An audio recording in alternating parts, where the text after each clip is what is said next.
Thank you for tuning in to the Natty News Daily podcast. This episode is brought to you in part by our sponsor, Core Nutritionals. You can check out corenutritionals.com for all your supplement needs and use code Natty News Daily at checkout to save 20%. Enjoy the episode. All righty, welcome back to the Natty News Daily podcast. We are here with Jessica Powell, who should need no introduction, but introduce yourself. Oh, stop it. Hi, I'm Jessica Powell. I am a figure and physique competitor, professional.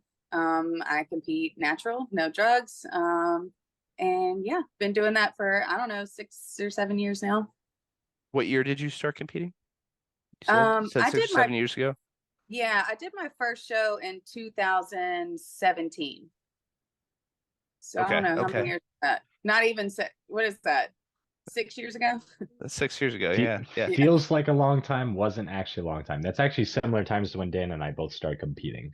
You have done much more in the sport though than we have. So well, to be fair, I argue with people that I've been in prep my whole life. I started lifting weights when I was like 10 years old. My dad had me doing like speed and agility training camps in the summers, and I was always in every weightlifting class in school, and I worked at a gym when I was in high school and in college. I did gain a lot of weight. I was over 200 pounds for, probably 3 or 4 years, but still lifted weights throughout all of that. No matter how heavy I was, I always lifted. I was always in the gym. So once I figured out how to diet, it was easy from there. And your dad was a bodybuilder too, correct? He was, yeah. He started bodybuilding in college. He, I think, won states in South Carolina when he was in college. And then he retired when I was born, and then he started back when I was in middle school. And he mostly competed local NPC, honestly, when he first started, just because the shows were here. And then he realized that there just weren't a lot of tested bodybuilding shows in the area. There were a lot up north, which, he could travel for, but that's kind of what gave him the motivation to promote his own drug tested bodybuilding show in North Carolina. Awesome. So you said that was you were around middle school age when he was competing? Mm-hmm. When you were. I think his last show, I think, we did together actually was in 2019. That's amazing. That's awesome. Yeah. That's the dream. And we both won the overall on that show. What was it like growing up with him competing as, through middle school? I don't think I've ever heard anyone talk about that. Yeah, I'll put it this way. All my friends felt really bad for me because when I would come over, I would just like raid their snack pantry, like we never had, Was he just out of sight, out of mind type of mentality? Yeah, it was one of those things. He sat the whole family down and he said, "This is something I want to do again." He was open and honest. He said, it's gonna require me to be selfish, and I'm going to be busy a lot. And, my brother and I were like, whatever, we don't care. And then the first Sunday, we used to go to our favorite Mexican restaurant every Sunday after church. And his first Sunday in prep, he's like, yeah, we don't do that anymore. And I'm like, oh, this is horseshit.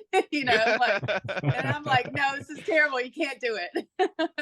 So, I think, in hindsight, really, we just had a really healthy lifestyle. My dad started eating organic when I was in middle school and, before it was like a thing. And, my mom cooked all the time, constantly.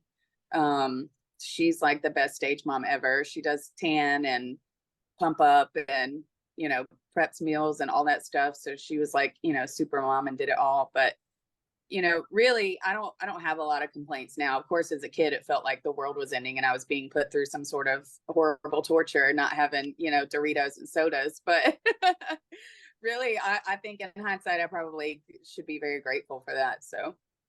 Mm-hmm. Now, did that influence you to go, or did he influence you to go bodybuilding route yourself, or was it more just like athletics? Because you said you were doing like speed ladders and agilities and stuff. Mm-hmm. What was kind of like his pathway for you? Well, I think if my dad would have had it his way, I probably would have been like a track star. I loved soccer. Started playing when I was 5.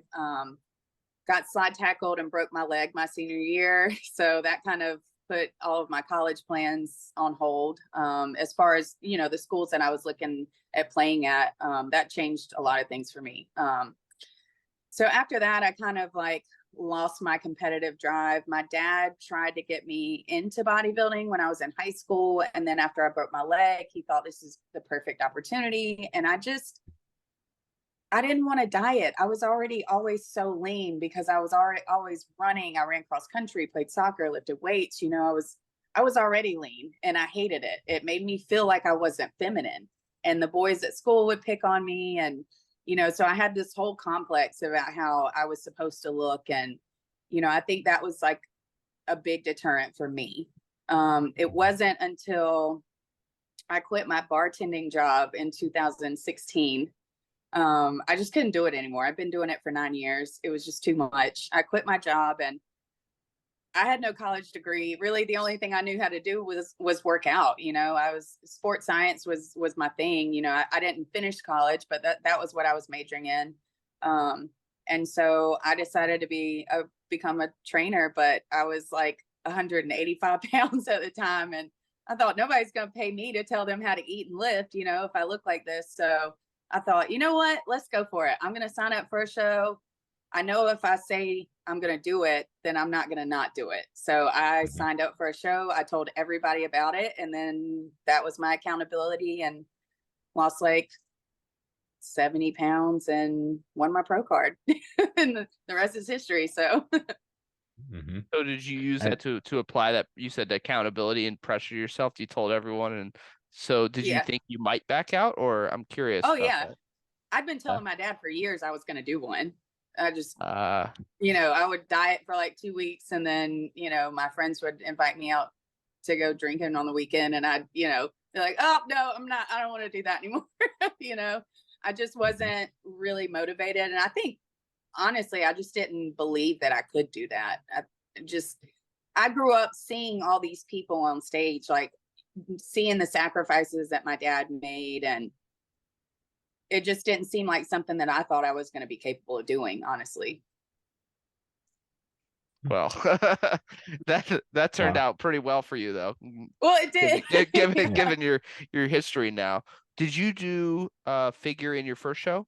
What category did you start in? Okay. Okay. So when I was growing up, there was only figure and women's bodybuilding, and then there was fitness, which is another one that I was really excited about doing. And now you don't really see it anywhere. Y'all know what fitness is, though, right? Yeah. I feel like it's somewhat big in the NPC still. Yeah, not the natural, I think so. For sure. So when I was competing, it was only figure, or when I was growing up watching it was only figure, women's bodybuilding, and then fitness. It wasn't until I moved back home and I was helping my parents promote their show that I saw the bikini division. That's when that came about. And then very shortly after that is when they changed women's bodybuilding to women's physique and a lot of different organizations. And so some of those changes have been made. I think I would have been way too big for bikini. I just always would have been, just given my background and how much I've lifted throughout my life. But I always wanted to try like every class. In my head, I thought I want to do all of them. So do you think even though they didn't have bikini back then, do you think you would have just dabbled in it if they had it at the time? That would have been just for fun. Yeah, like because I mentioned when I was younger, I had this idea of what like a woman was supposed to look like. With the bikini division being so much less muscular, and what you would think the ideal female body is like. I think in my younger years, that division probably would have appealed to me more. But I'll tell you this, it's just not my cup of tea. I'm just a really intense, I'm an all or nothing. I like really go hard in the paint. If it doesn't hurt, I don't want to do it. it's a bore to me, you know? So James. yeah, I think that bikini just would not have fulfilled me the way that figure did. Mhm. No, and I think that intensity is something that we could probably relate to like men's physique as well, because that's something like not to bash any division, but there's certain personalities that match with certain divisions and certain like what you want out of the sport. Like Dan's heard me talk about like, oh, I could probably do a physique show way easier than I could do bodybuilding because my upper body is lean like 12 weeks before as my could legs I. are. Yeah. I Yeah. could lose like 15 pounds from where I'm at now and probably do a physique show, but I just wouldn't be excited about it because Right. it lacks that intensity to me. It's more calm and composed, and that's just not who I am as a person, really. So Right. yeah, 100%. I And can honestly, completely relate. arguably, my first figure show, if there had been a wellness category, I probably would have smashed that. My I've always had just massive quads. They started striating like 14 weeks out from my first show ever, and my dad just couldn't believe it. He was just like, I had no idea your legs look like that, you know. But I just really, I didn't train my upper body a lot. I naturally have a pretty thick back just from a lot of the things I did growing up, but arms, I never worked arms, shoulders, biceps, chest, never dabbled in any of that. So once I won my pro card, that's like all I concentrated on. Like, I don't even think I squatted for like almost a year straight. And I paid for that because when it was time to start squatting again, I hated it. But yeah, that was, like you said, it would have been really easy, for you to slip into a different category. I think if had wellness been around, it would have been easy for me to slip into that. But I knew that for it to be enjoyable for me, I needed to not be good at it yet.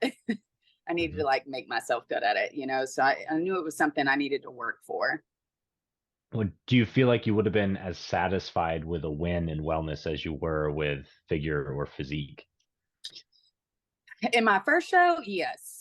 I Mhm. honestly, I just had no idea I could look like that. So just being able to get on the stage and actually commit to something and follow through with it. And then, winning my pro card in my first show was like a really big deal to me.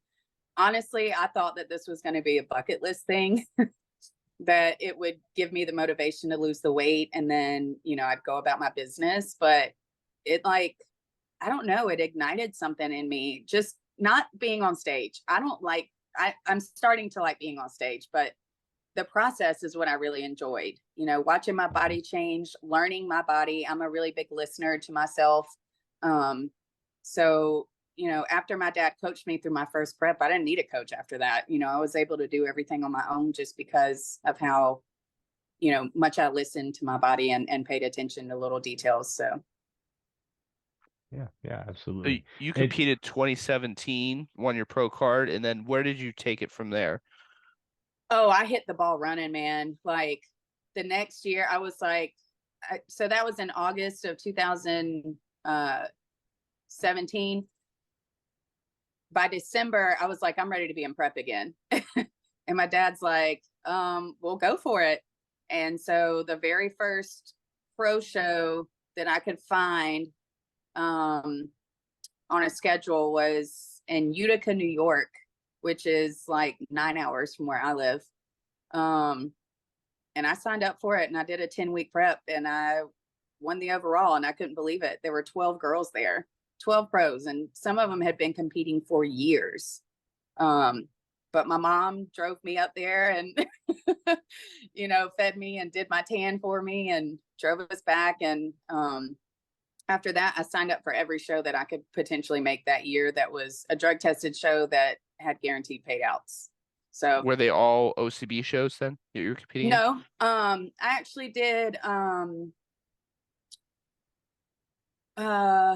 it was interestingly enough, it was the Global Cup, which they haven't had one in a couple years. It was through One World United. It's a very small organization. I'm gonna tell you right now, that was the best show I think I've ever done. It was so much fun. There were athletes from all different organizations there. The payouts were crazy and the prizes were crazy. I got a Louis Vuitton bag, like a real Louis Vuitton bag as a prize, plus like $3,000. And, it was just like a regular pro show. It wasn't even like you know, a national or world show or anything like that. So I did that show. I did an NPC show that year because it was here in my hometown, so all my friends could come to that. So that was cool.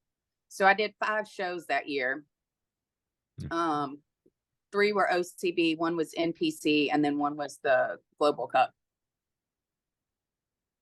That's heavy. That's a heavy schedule. Yeah. By Every the time time just I think got to about that NPC show at the end of the season, now here's the other thing. I've been spoiled because of the way that shows are run now. You know, when I was growing up, they were run a lot similar to how NPC still runs them, where it's like an all-day event. You have the pre-judging for men and women, every division. Then there's a short break, and then you come back and everybody's doing awards and all that. So that's how that show was set up. My husband at the time was out of town for work. They made me stay until the end of the show to collect my trophy. So I was there until after midnight. Oh It was my. the last show of the season. No restaurants were open. I went to Walmart and got a frozen pizza and a pint of Ben & Jerry's, and I laid in my bed and I ate that alone. It was so depressing. So Yeah, no, those straight through show formats really do help out a lot of athletes. I think that's one of the better things I've seen come of the natural federations in the last couple of years, just because it streamlines everything. Yeah. And it makes peaking so much easier too, because you're really only peaking for a 2-hour period of time versus 2 100%. hours and then repeat. Yeah. I love it personally. I'm here for it all day. But So that was I think, 2018. yeah, that was 2018. Okay. And then when did you start going after world titles then? Oh, Was you it know what? I lied to you. Did you do the Yorton that year? I did the Yorton in 2018. Okay, I you did do did. the Yorton. I How got did that second first place Yorton go? overall. I couldn't believe it. Yeah. I still didn't really pose very well, and I didn't follow athletes yet. Like, I didn't know really who anybody was. I knew who some of the top competitors were at the Yorton. But mostly I just didn't know what to expect. I just wanted to, here's the thing. The first show was a bucket list for me, but I kind of wanted to rub it in my dad's face, that I could win the Yorton. So once I did that show and realized I was going to go for it, I was like, well, then the next goal is to win the Yorton. There's no other goal, you know, obviously. So I think for me, it was, I want to go see where I stack up and see how much work I have left to do. And when I got second overall, that just like really excited me. I was like, wow, I can like really go pretty far in the sport, I think, after that. I'd say so. Yeah. And then so it's just the next year you won it, right? 2019 was your first Yorton Cup win, correct? No? No. 2019, this is so a friend of mine asked me to be in her wedding. 2 weeks later, I found out her wedding was the same day as the Yorton. And so I had to skip out on the Yorton that year. The next year was COVID, so they canceled everything. So 2021 was the year that I won the figure overall at the Yorton. Right. Okay. So 21 was that win, right? Mm-hmm. Okay. Yeah. And with then, that, did you think about defending that? Because as most people probably know, you switched divisions. Did you think about defending that title, or did that even cross your mind? Not for a second. Really? Not even for a second. I think the more I got comfortable on stage and the more I liked the physique that I built, the more excited I was to showcase that. And with physique, women's physique, you can really do that, you know, from a muscularity standpoint. Yeah, there's a lot of different posing that I think benefited my body. Like a lot of things that I think were, I guess, kind of secret weapons for me were not useful in figure. Like, you know, striating, my glutes will striate, you know, having just a completely shredded serratus. My chest was shredded up, you know, those were things that they didn't really care about in figure. But I felt like I wanted people to see it, you know? Yeah, absolutely. And those things might actually detract from you in figure to some degree if you're looking at certain Right. judging criteria. Yeah. So you almost have to. Occasionally I had been, and that's part of the reason why I kind of stuck with OCB as much as I did.